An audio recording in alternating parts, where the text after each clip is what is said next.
Hi, and welcome to CSS Animation in the Real World. I'm your instructor, Corey Simmons, and in this lesson, we'll learn what constitutes a CSS animation and a few different ways to create CSS animations. First, I'd like to explain that there are two different types of ways that you can create CSS animations. There's the transition technique, where we just transition from one state to another, and then there's the keyframes technique, where we can set as many keyframes as we want. We'll go over both of these techniques in this lesson just to make sure that you have a firm grasp of what they are. So the first thing I want to do is go ahead and set up our project base. So what we're going to do is we're going to use a preprocessor that I like called Stylus to use something called Auto Prefixer with it. It's probably the easiest way to get Auto Prefixer working, and we'll need Auto Prefixer later whenever we get into using keyframe animations, to avoid having to write out like hundreds of different vendor prefixes. So let's go ahead and create a new folder, and we'll just call it Understanding CSS Animations. And we'll pull this into Sublime Text. And now let's create a new file called index.html and just add some HTML boilerplate into it. And what I'm using the emit plugin here, so I can just type exclamation mark, hit tab, and it'll expand out some generic HTML boilerplate. So let's just name this Understanding CSS Animations, and we'll go ahead and add an H1 to it called Hello Stylus. We'll save that, and now let's create a new folder called CSS, and inside of this folder let's create a new file called style.style. Now, Stylus as a preprocessor is really flexible, so if you just want to go ahead and use, like if you're used to using CSS syntax, you can do that. So we can just say, foo, and you can keep using curly braces and say background red, and you can use your semicolons, whatever you want to do.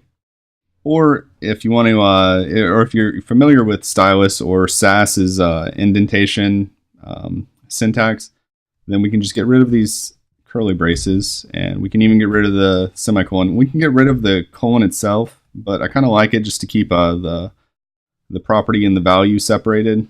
So we'll leave that in there, and we'll actually change this foo to H1 so that we can actually see it working on our H1 over here. So if you don't have Stylus, what we need to do is open up Chrome, go to node.js.org, and click the install button here and just run through the installer. It's really simple. And once you do that, you'll have something called npm on your terminal.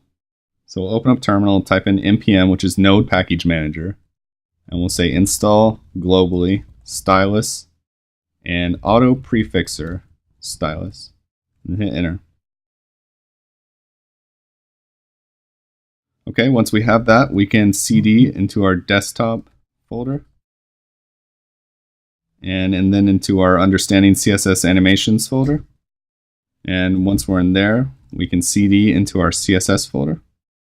And now we can run Stylus, use Auto Prefixer Stylus, and then we just want to watch that style.style file. So what that'll do is it'll compile this stylus file here into CSS. So now we need to link that CSS file there, since HTML can't read stylus. We'll say css style.css. Save that, open that up in our browser, and you should have a red background on your H1 now. So the first animation I want to show you is animating with transitions.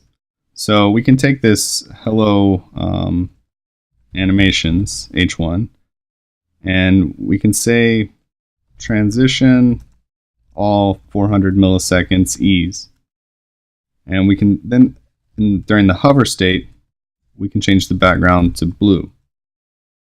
So now whenever we hover over that element, it should transition from red to blue. So let's refresh, hover over it. You can see over the duration of 400 milliseconds it transitions. So that in and of itself is an animation. It's animating from red to blue. Now the syntax for this, if you just go Google MDN CSS animation, or transition. And then we'll open up this second link here.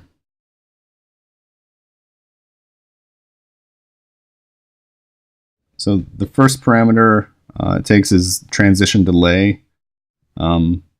Actually, the first parameter it takes is the transition property, and then time, and timing function, and time.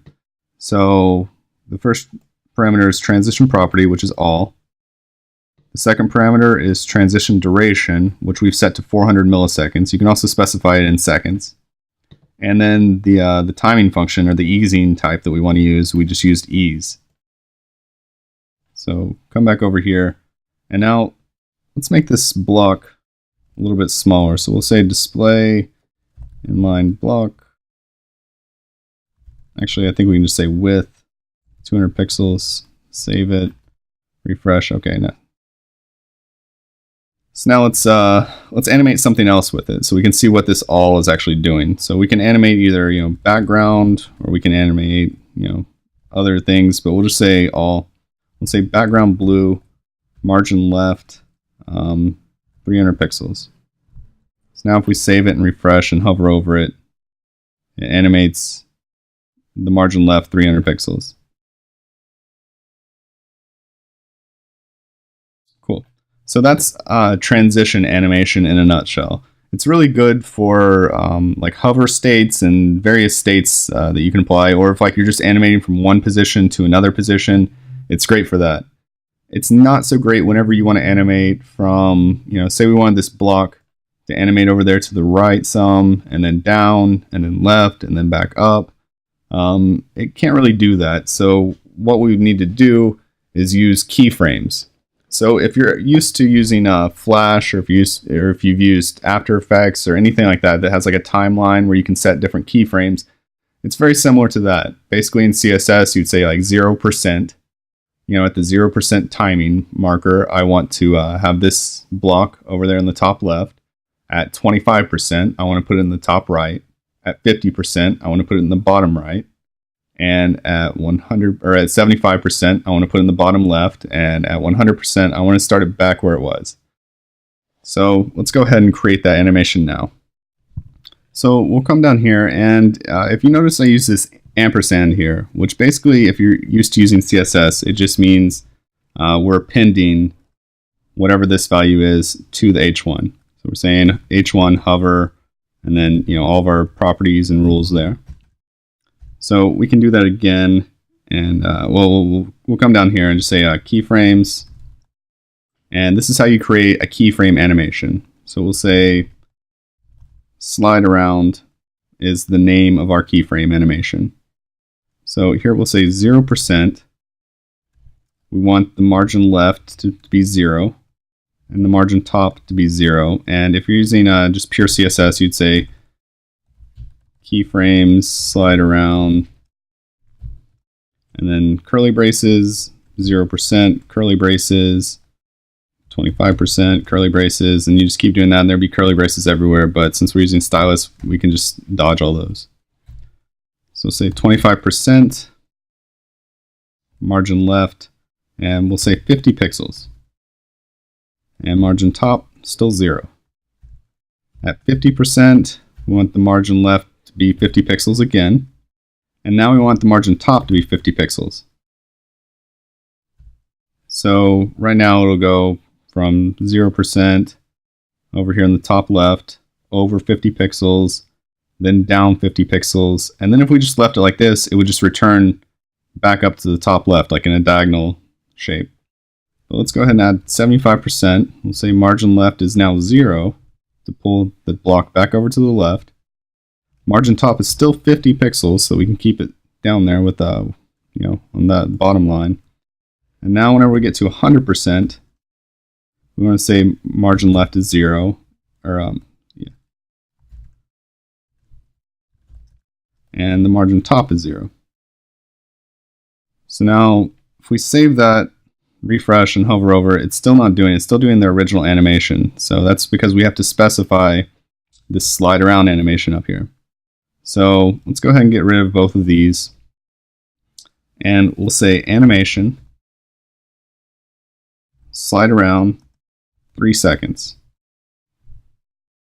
So now refresh, hover over it. Pretty cool. And where it's an H1, it already has some margin top on it, so we'll go ahead and get rid of that up here. Save, refresh. And now it's working as we'd expect.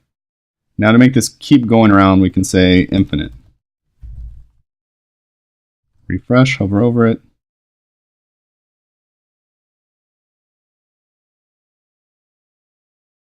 Pretty cool. So in MDN CSS animation, and then click on syntax, and now we can see the syntax of the animation rule that we've applied here. So the name, the time, timing function, which is like your easing, time again, the iteration count, the direction. So if we wanted to go in reverse, we could reverse it, or we could say forwards to make it go forward. The fill mode and the play state. So you can get more information on these right up here. Get some examples of them.